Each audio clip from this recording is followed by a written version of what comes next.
Naku, mukhang magkakaproblema ang Phoenix Fuel Masters dahil sa ngayon, parang gusto na nitong si Jason Perkins na magpa-trade at sawang-sawa na to dito sa mga sunod-sunod na talo ng Fuel Masters.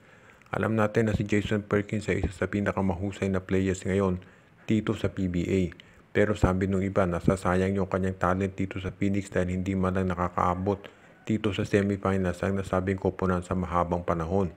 At dahil dito baka mag-request na itong si Perkins na malipat sa isang team kung saan siya ay pwedeng maglaro at makaabot ng semifinals. Siyempre nakikita ni Perkins yung nangyari dito kay Chris Newsom, kay Stanley Pringle at sa iba pang mga players na dati ay naglalaro dito sa mahinang teams pero nung napunta doon sa mga high caliber ay nananalo na ng kampyonato. Kaya abangan natin kung saan mapupunta itong si Jason Perkins. As it is, maraming mga teams ang merong interest na makuha ang nasabing player. Kaya huwag na tayong magulat kung ito nga si Perkins ay mag-request ng trade. At kung yan ay mangyari, baka sa Magnolia siya mapunta. Dahil ang Magnolia naghahanap ng isa pang big man na pwedeng makatulong dito kay Xavier Lucero, Ian Sanggalang at James Laput.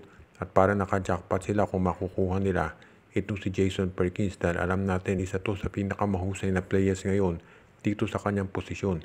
Kaya sa tingin ko Magnolia dapat handang mag-offer ng kahit ano para makuha ang nasabing big man.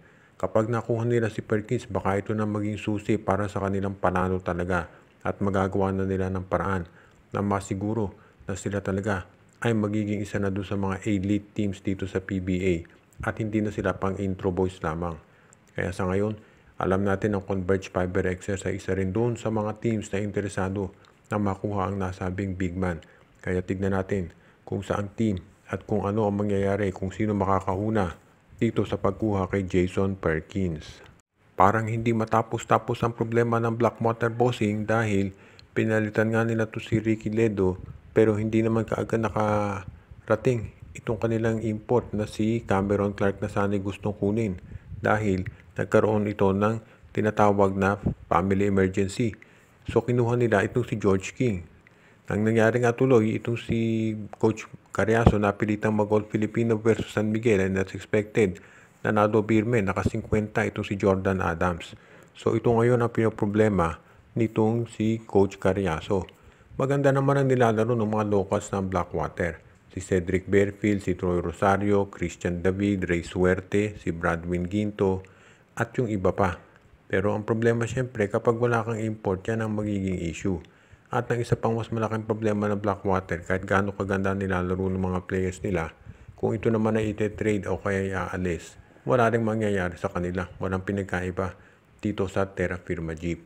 So, tignan natin, ang isa pang magiging issue ngayon sa Blackwater, mag-expire na ang kontrata ni Troy Rosario pagkatapos ng conference na ito at maraming naniniwala na hindi na siya magtatagal dyan.